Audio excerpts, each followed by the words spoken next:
So you've got a diplomatic meeting in Riyadh, then a missile strike in Qatar, and then a public ultimatum. Just like that. In only a few hours, the Persian Gulf has gone from tense to the absolute edge of a major conflict. We're going to break down exactly how we got here and, what could possibly happen next.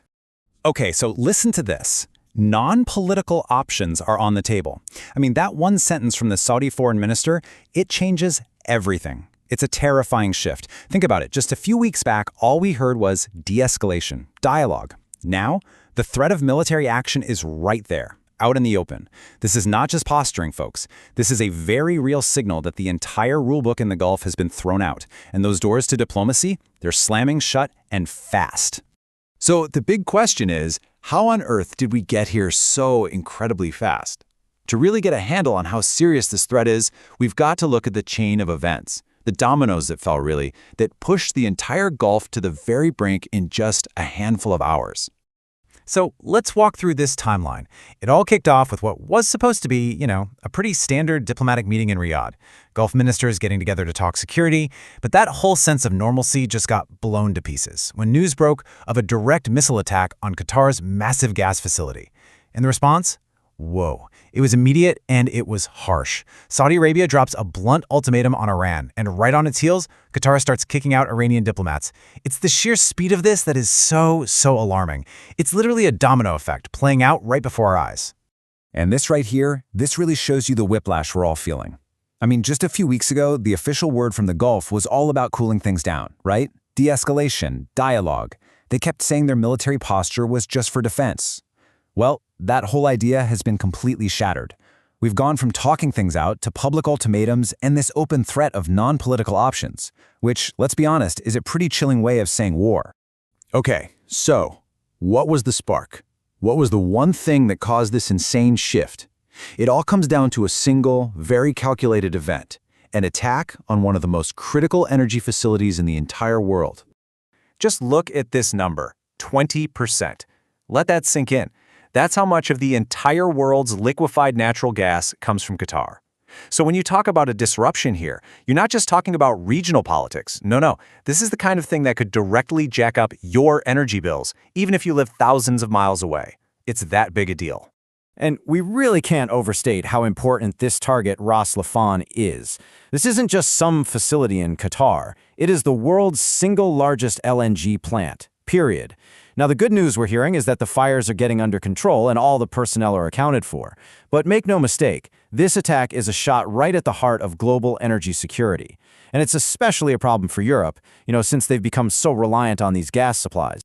Right, so you've got this massive attack on a sovereign country. It was never going to just slide. The response that came from both Qatar and its huge neighbor, Saudi Arabia, was, it was immediate, it was severe, and it looked dangerously coordinated. And just listen to this quote from Qatar's foreign ministry. Iran is dragging this region into the abyss. Wow. That is raw, it's direct, there is zero diplomatic doublespeak there. It's more than just an accusation, it's a cry of anger, of betrayal, really. They're basically saying Iran's actions are an existential threat that's meant to pull the whole region down into chaos. And Qatar didn't just stop with strong words, they followed up with real action immediately. We're not talking about just a standard condemnation here. They straight up accused Iran of blackmailing Arab and Islamic nations, and then they took the very serious step of kicking out key Iranian military and security attachés. You see, this isn't just a knee-jerk reaction. It's a calculated escalation, like climbing a ladder where every single step is designed to crank up the pressure on Tehran. At the same time, Saudi Arabia was making its own position crystal clear. Yeah, they might go to the UN first, do the diplomatic thing, but they warned they will not back down from a military response. And the key thing to understand here is that fragile diplomatic bridge that had been built between Riyadh and Tehran, the one that took years to build, it's gone. It's shattered. We are right back to square one with these two. Okay, so let's flip the script. What about Iran in all this? Well, they're facing this united front from the Gulf, not to mention a ton of pressure at home. And their response? Pure defiance. They're framing what they're doing not as an act of aggression, but as an act of self-defense. And this quote from Iran's foreign minister really gets you inside their mindset. We care more about our people and defending our people's lives. See, they're not calling this aggression. They're calling it a defensive war, something they have to fight to protect their own. And that message, it's not just for the world. It's for their own people back home. It's a big, flashing sign that says, we are not backing down. And you have to remember, this defiance is happening while things inside Iran are incredibly chaotic.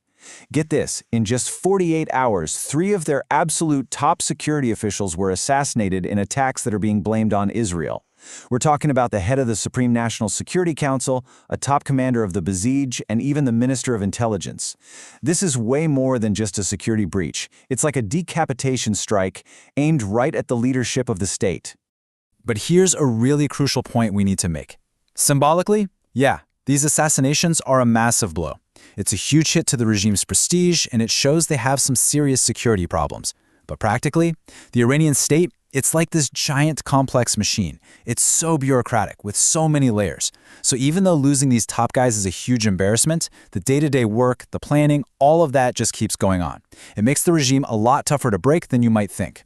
So this isn't just some regional fight. What's happened in the last few hours is sending massive shockwaves all around the world. It's threatening to blow up diplomatic efforts and could seriously shake up the global economy. And the first place we're all going to feel it? Energy markets. For sure. The damage over at the Ras Laffan facility, that is not a quick fix. This could mess up supply chains for months, maybe even for years, depending on how bad it really is. And you know what that means? Higher prices and a lot more uncertainty for everybody. These are economic tremors that will be felt way, way beyond the Gulf. And the diplomatic fallout is just as bad, if not worse. Remember that big breakthrough deal between Saudi Arabia and Iran? The one China helped put together that everyone was talking about? Well, it's in tatters now. Completely done. The UAE has already shut down its embassy in Tehran. What you're seeing is the region splitting into 2 camps, fast. And for Iran, that means facing the very real possibility of a huge military coalition forming right on its doorstep. So, all of this brings us to one final, really unsettling question.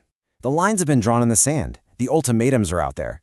All the roads to talking this out seem to be closing one by one. So the question we're left with isn't really if a bigger war is coming anymore, but what on earth could possibly stop it now?